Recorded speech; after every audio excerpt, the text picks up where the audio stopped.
और आगे आपको बता दें, जम्मू कश्मीर में सुरक्षा बलों का एक्शन लगातार जारी है। कुलगाम में सेना ने 2 आतंकियों को ढेर कर दिया है। सेना ने कुलगाम में जिन 2 आतंकियों को मार गिराया, उन दोनों आतंकियों पर 7-7 लाख रुपए का इनाम घोषित था।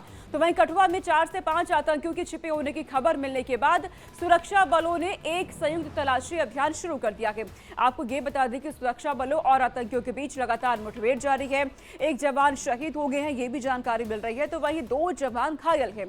दूसरी तरफ सुरक्षा बलों ने पूरे इलाके को घेर लिया है और सुरक्षा बलों आतंकियों के बीच लगातार मुठभेड़ हो रही है। इस खबर पे रमन सैनी हमारे साथ यहां जुड़ रहे हैं, जो अधिक अपडेट हमें देंगे। रमन, जानकारी दीजिएगा, जम्मू कश्मीर में एक बार फिर मुठभेड़ की खबर सामने आ रही है, क्या अपडेट है?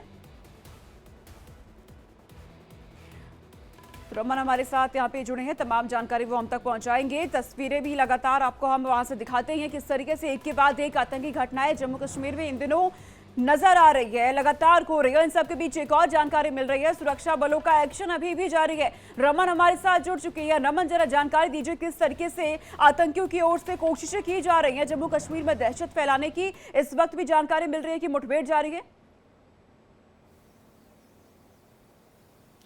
जी हाँ सोनिका, देखिए जिस इलाके में जो कठुआ का बिलावर का धनु परोल इलाका पड़ता है, इंडिया डेली की टीम जो है वो इस समय उस इलाके में पहुंच चुकी है। और ठीक सामने ये जो आप पहाड़ी देख रहे हैं, इसी पहाड़ी के ऊपर वो जो घर बना हुआ है जहां पर इस समय आतंकी छिपे हुए हैं, और वहां से लगातार इन पहाड़ियों पर घेराबंदी जो है वो सुरक्षा कर्मियों ने कर रखी हुई है और लगातार उन आतंकवादियों को जो है वो ढेर करने की कवायद जो है वो लगातार चल रही है। ये पूरा पहाड़ी का जो है इलाका इस समय जम्मू कश्मीर पुलिस और भारतीय सेना ने घेर कर रखा हुआ है। और जो रात को जानकारी मिली थी, करीबन 4 से 5 जो जैश ए मोहम्मद के आतंकी हैं वो इसी घर के बीच में आकर छिपे हुए थे। जब सुरक्षा कर्मियों की टीम ये पहाड़ी चढ़ते हुए उस घर तक पहुंची तो सुरक्षा कर्मियों को आते हुए, अपने पास आते हुए देख आतंकियों ने फायरिंग शुरू कर दी, क्योंकि ये आतंकी जो है वो बहुत ज़्यादा ड्रेडेड हैं, बहुत ज़्यादा हाई ट्रेंड हैं और बहुत हाई क्वालिटी का एक्सप्लोजिव और जो हथियार इनके पास मौजूद हैं, क्योंकि जिस तरीके से M4 असॉल्ट राइफल इनके पास मौजूद है, स्नाइपर गन्स मौजूद हैं,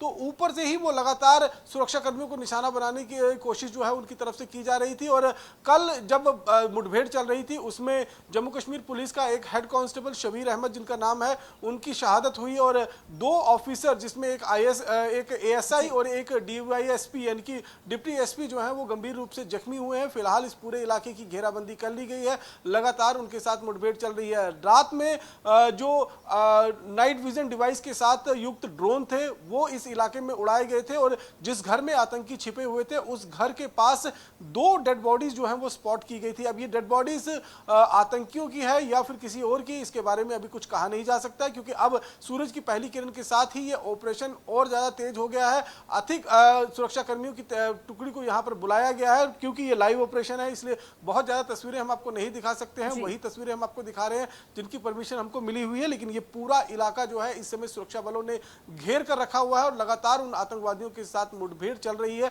जो 4 से 5 आतंकवादी इस घर के अंदर छिपे हुए थे, उस घर को जो है वो पूरी तरीके से घेरे में रखा गया है रात से ही। अब देखना ये होगा, क्योंकि रात करीबन 8 बजे के बाद जो है वो अंधेरा हो गया था यहाँ पर पूरी तरीके से, और करीबन लगभग 11 से 12 घंटे जो है वो मिले हैं। इसके साथ साथ में जब आप ये जंगल का रास्ता देखते हैं तो जंगल का रास्ता जो है वो सीधे आकर एक नाले के साथ यहाँ मिलता है और ये नाला सीधे जम्मू पठानकोट नेशनल हाईवे के साथ लगता है। तो ये आतंकी कहीं उस घने जंगल का और रात का फायदा उठाकर उस घर से निकलकर किसी तरीके से नाले तक ना पहुंच गए हो, और नाले पर में भी लगातार सर्च ऑपरेशन जो है वो चलाया जा रहा है। तो आतंकियों की तलाश में इस समय बड़े पैमाने पर कठुआ का जो धनु परोल का इलाका पड़ता है, रमन की बड़े पैमाने पर अभियान तो जारी है, क्योंकि अब अंतिम चरण में बिल्कुल, क्योंकि अब मतदान होने वाला है, आखिरी मतदान होने वाला आखिरी चरण का। ऐसे में कितनी चुनौतियां सुरक्षा बलों के सामने भी आ रही, क्योंकि अब तो आतंकी और ज्यादा एक्टिव हो गए हैं।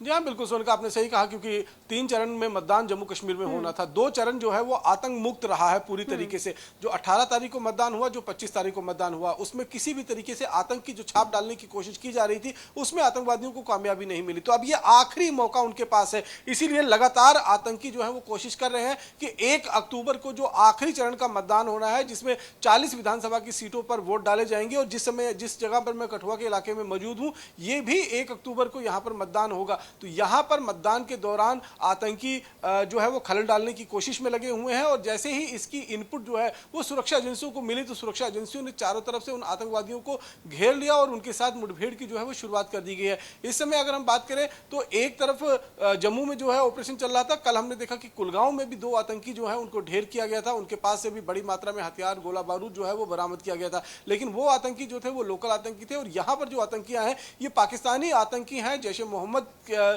संगठन से ये ताल्लुकात रखते हैं और लगातार पिछले करीबन 3-4 महीनों से ये जंगल के अंदर आकर घुसपैठ कर आए हुए हैं और इन जंगलों के अंदर छिपे हुए हैं और इन्हीं जंगलों का सहारा लेते हुए समय समय पर यहाँ पर आतंकी हमलों को अंजाम दे रहे हैं और सुरक्षा बलों को निशाना बनाने की कोशिश कर रहे हैं। लेकिन यहाँ पे जाहिर है कि सुरक्षा बलों की तरफ से मुंहतोड़ जवाब लगातार दिया जा रहा है। शुक्रिया रमन, तमाम जानकारी हम तक पहुंचाने के लिए। आगे आपसे अपडेट लेते रहेंगे। फिलहाल आगे रुक करते हैं। सुनीता विलियम्स को धरती पर लाने वाले NASA space x crew 9 mission की सफल लॉन्चिंग हो गई है। लॉन्चिंग फ्लोरिडा के केप कैनवरल से की गई है। इसमें ड्रैगन कैप्सूल को फाल्कन 9 रॉकेट से लॉन्च किया गया। पहले यह मिशन फिलहाल 24 सितंबर 2024 को लॉन्च किया जाना था, लेकिन मौसम की वजह से 28 सितंबर को लॉन्चिंग हुई है। पहले इसमें 4 एस्ट्रोनॉट जा चुके हैं, अब सिर्फ 2 ही जा रहे हैं ताकि लौटते समय सुनीता और बुच को वापस लाया जा सके। जिन 2 एस्ट्रोनॉट्स को रोका गया है उन्हें अगले मिशन के लिए असाइन कर दिया गया है। पहले के तय प्लान में इस मिशन की कमांडर जेना ही रहने वाली हैं। Pilot Nick Hague, mission specialist Stephanie Wilson और रूसी cosmonaut mission specialist Alexander Gorbunov जा रहे थे। अब इसमें सिर्फ दोनों पुरुष एस्ट्रोनॉट यानी रूसी एस्ट्रोनॉट और अलेक्जेंडर और पायलट निक हेग भेजे गए हैं। दोनों महिला एस्ट्रोनॉट जेना काल्डमैन और स्टेफनी विल्सन इस मिशन में नहीं जा रही हैं। उन्हें अगले मिशन के लिए भेजा जाएगा। तो खराब मौसम की वजह से लगातार ये जानकारी मिल रही थी कि सुनीता विलियम्स वापस नहीं आ पाई थी, लेकिन अब जानकारी ये मिल रही है कि उन्हें वापस लाने के लिए पूरी तैयारी अब कर ली गई है।